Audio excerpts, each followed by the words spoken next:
I don't have time to read. That is one of the most common things I hear when people find out how much I read in a day, in a year, in my lifetime. All of the books you see behind me are books on my shelves that I have read, and this year I'm at about 35 so far, so going strong. People always ask me, like, how do you find the time? I don't have that time to read. I wish I could finish a book this year, 5, 10 books this year. I get it. I do. We all have lives. We have work. We have exercise. We have errands. We have the boring things that take up so much time, and suddenly it's 9 p.m. and you're exhausted.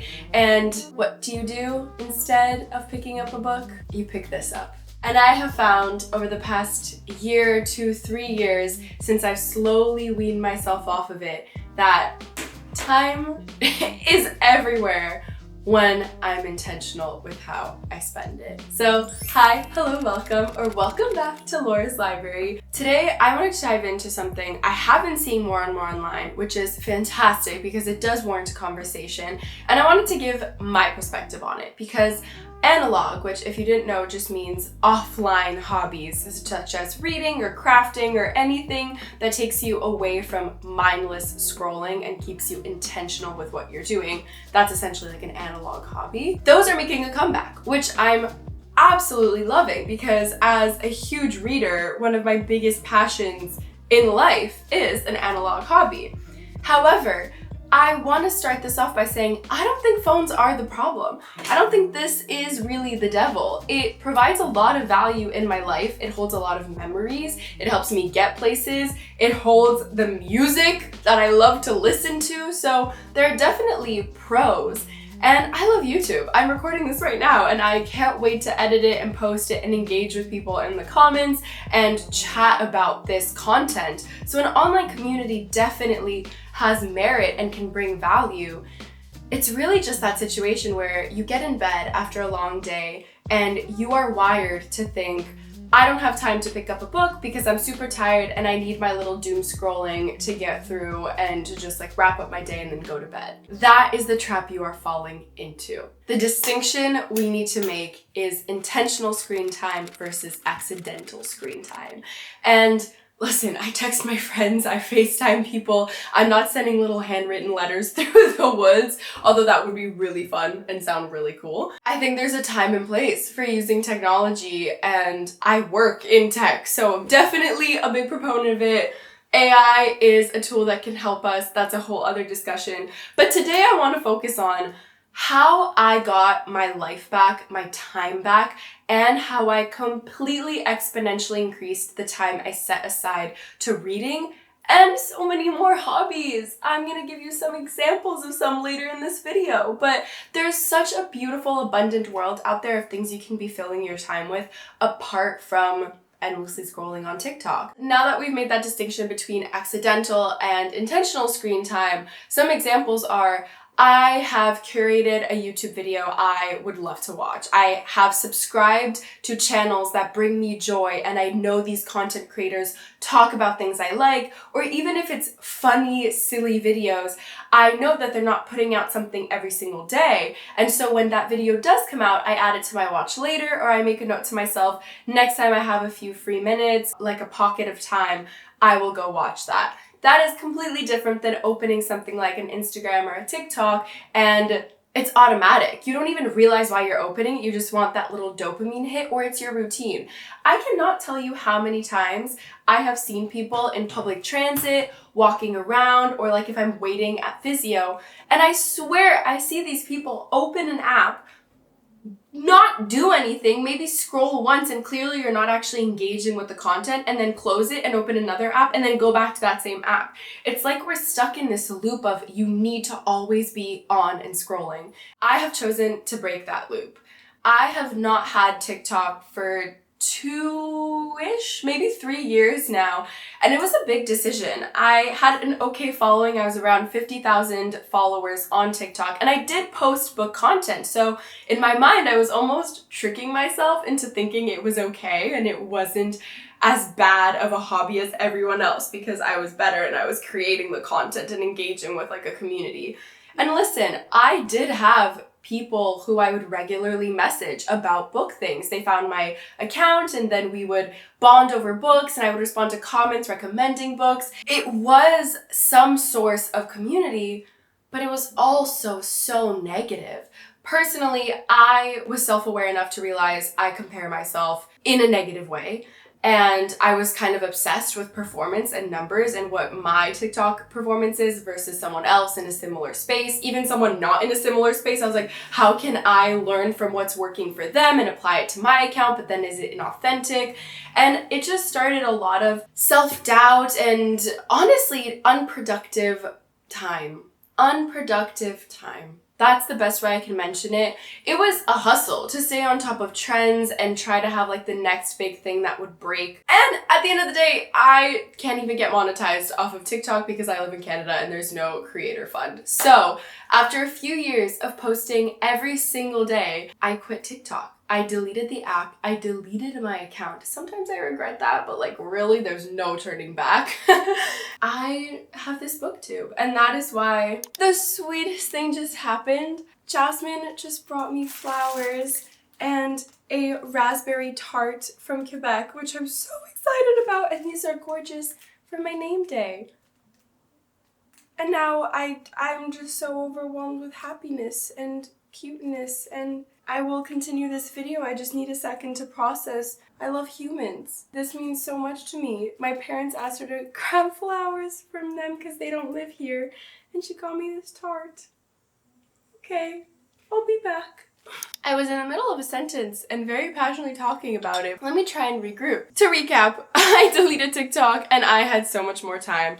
I also decided to just pull the plug and delete Instagram. I think I had done that a little bit before deleting my TikTok because I realized if I have a close friend in my life, they will reach out. They will text me, they will give me updates. When I get to see them and hang out in groups, I will scroll on someone else's Instagram and see the dump that I missed, and I do not miss it.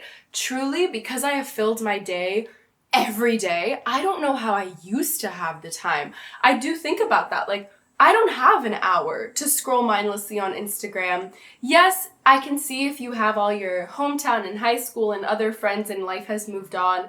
It's an interesting way to stay connected, but I realized I don't need that. If I really value a friendship, I save their number in my phone. I have a lot of people's numbers in my phone, and I will text them. If I know I'm going somewhere where they live, or, you know, if I text them and then they say like, hey, actually I moved away, or I have this exciting life update, then you spark a true meaningful conversation. And I completely understand this doesn't work for everyone.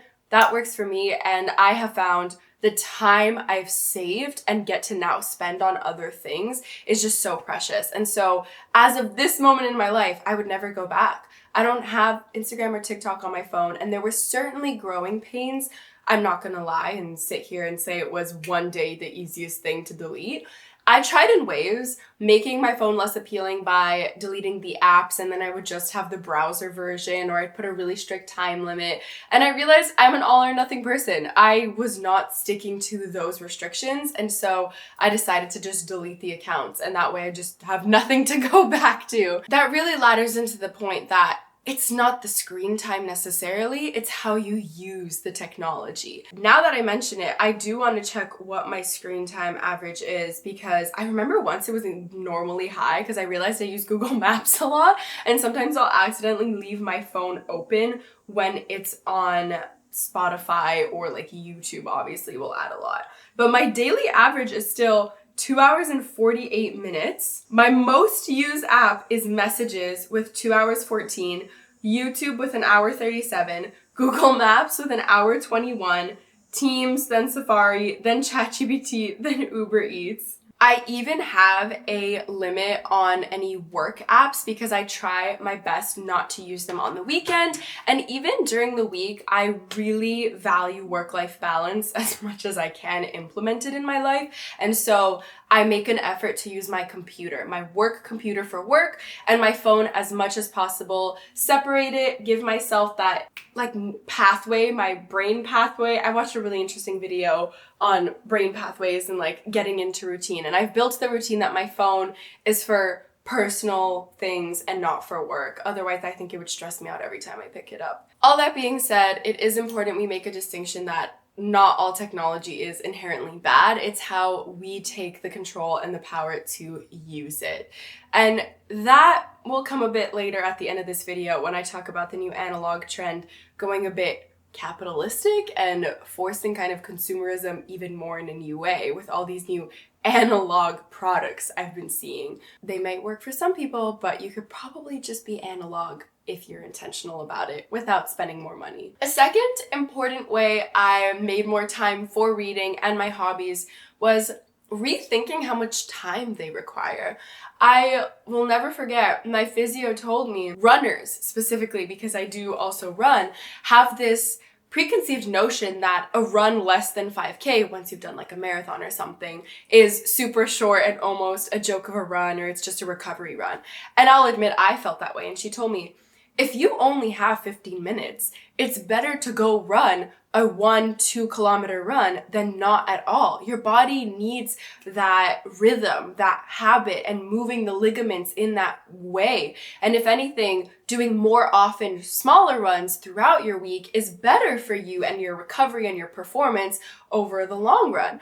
That completely opened my eyes and applied itself into every aspect of my life. When I think of my reading wish, which is to have a full day of no plans, have no work, and just sit on my couch, sit in bed, maybe be at a bookstore, have a full day of bookish activities, that's the dream. Reality does not allow that to happen very often. And so I tried to shift my thinking. Instead of pushing off reading because I only have 20 minutes, or I only have 3 metro stops, or I only have a certain amount of time, open the book. And what's beautiful about that, and what actually works even more in my favor, is 10 pages in, I'm so invested, and the last thing I want to do is go do whatever thing that the time has, run out to go do.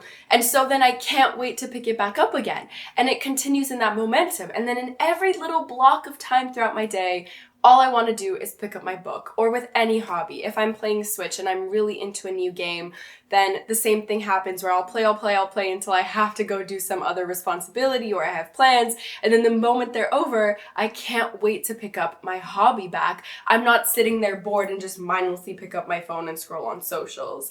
And again, this works with walking, crocheting, whatever your hobby may be, building puzzles. There are so many ways to fill your time, even if you have 20 minutes of spare time where you would normally pick up your phone.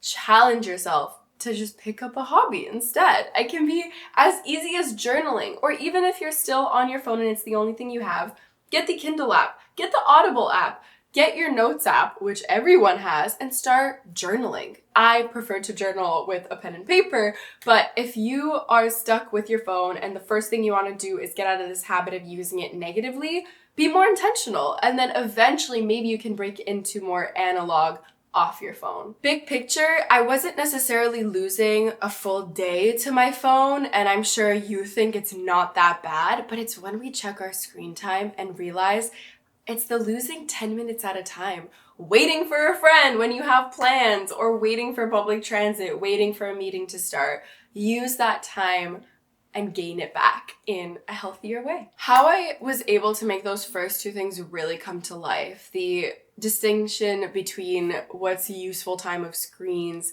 and the winning back those little pockets of time, it just became so obvious that it's an easy thing to implement little by little. I have a whole wall, a whole room of books. I have this gorgeous library study, as Joe likes to call it, with over 500 books in here.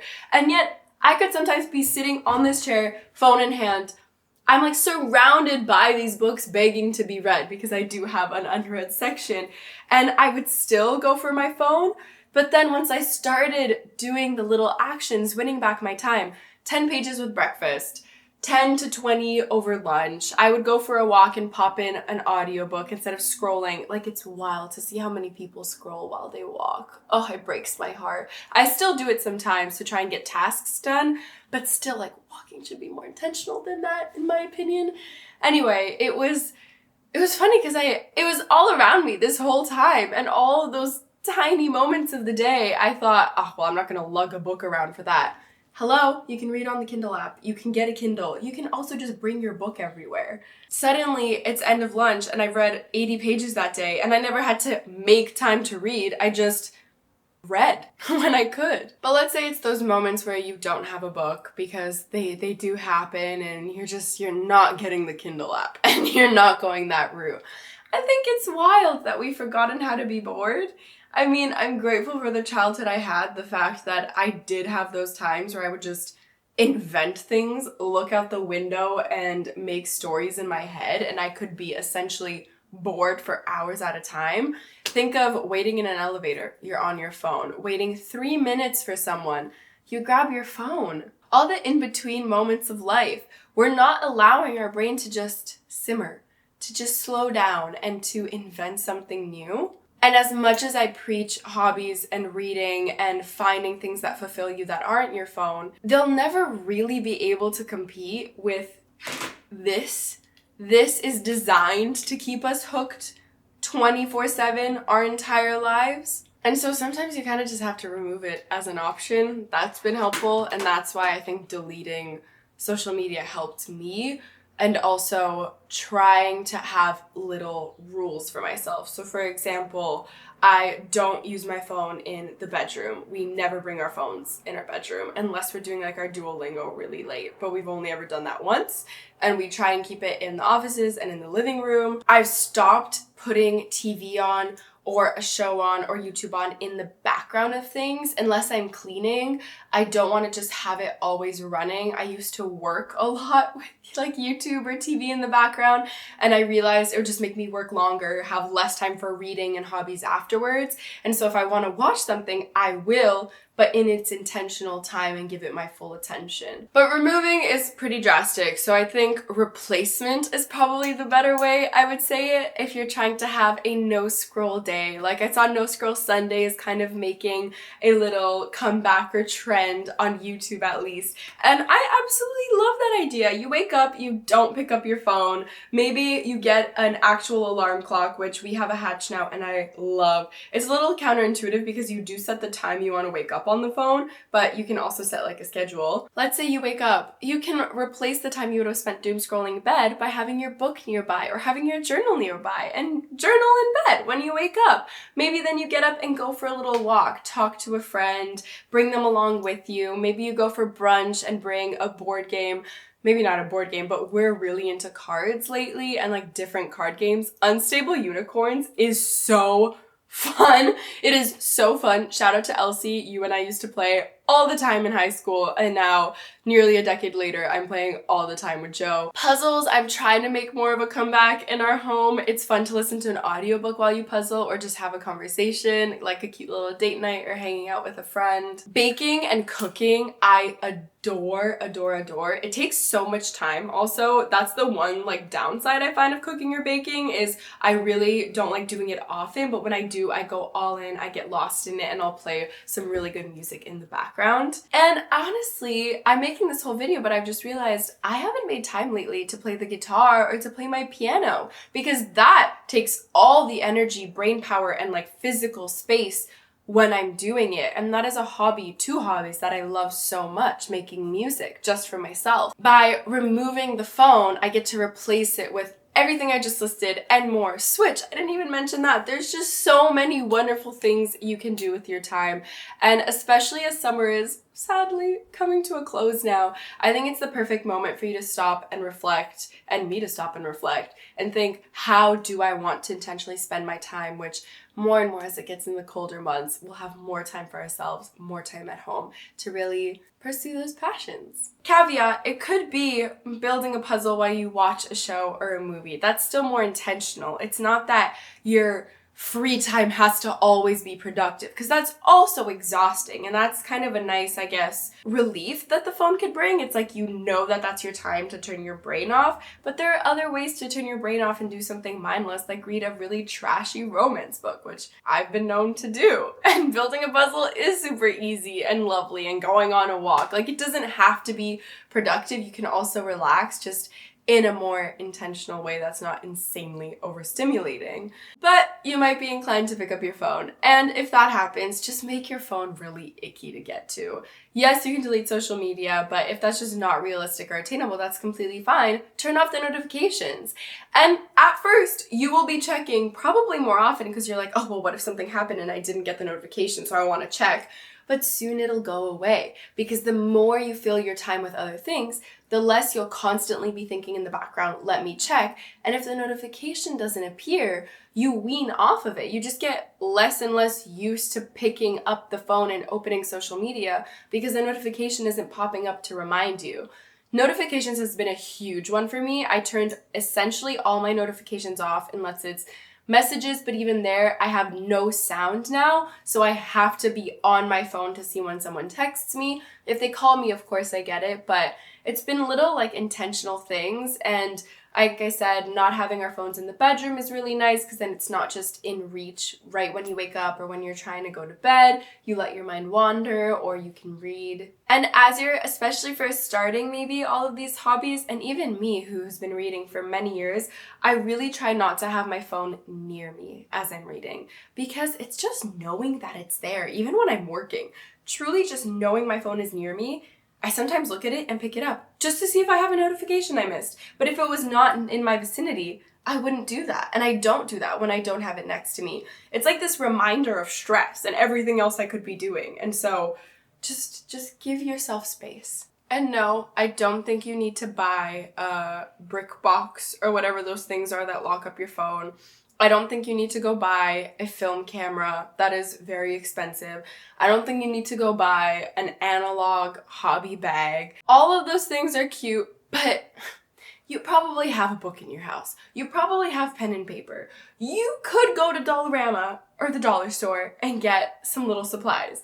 There's so many more options than this like weird now new trendy overconsumption of analog stuff. Not to say that that's everyone, it's just of course companies are going to try and capitalize on this now. Try and somewhat block that out, because gaining your time back for reading and hobbies doesn't mean you now have to go invest in like being a hobby person. To wrap up this slightly structured and slightly all over the place with my thoughts video, I want to leave you with your time will start feeling longer and your time will start feeling more intentional.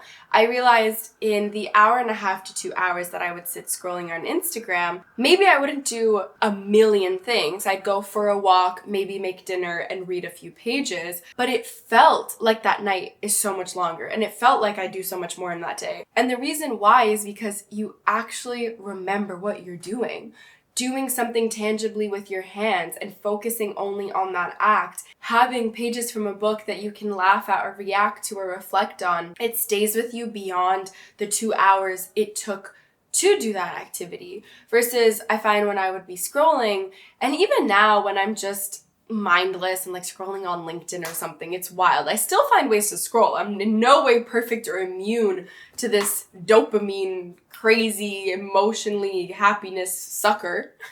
But it's that like magically gaining time piece that I value so much and keeps me a bit more sane and I want to say structured, accountable to not use my phone, because I deeply value feeling like I've contributed something to my life and contributed something to society when I'm doing these hobbies that are not on my phone. So if you are one of the many, many people that say they don't have time for reading or for their hobbies, hopefully this gives you a little bit of inspiration and a few ideas on how you actually can find the time, and you don't have to go hard looking for it. It is in your day. It's just about how you use it. And no, you don't need to wake up at 5 a.m. or be super disciplined and feel like your life is a set routine and structure you can never falter. With that, I will be using some more time today to be investing in my hobbies and probably read some more of East of Eden by John Steinbeck. That's my current read. It is a tough cookie to get through. We're like getting near the end. I think I'm about 75% through, so So we'll go read some pages over lunch and then maybe tonight. If you made it all the way to the end, thank you so much for staying and watching to me ramble on about this topic that I am pretty passionate about. Make sure to like and subscribe, and I will see you very, very soon with plenty more book content. Bye!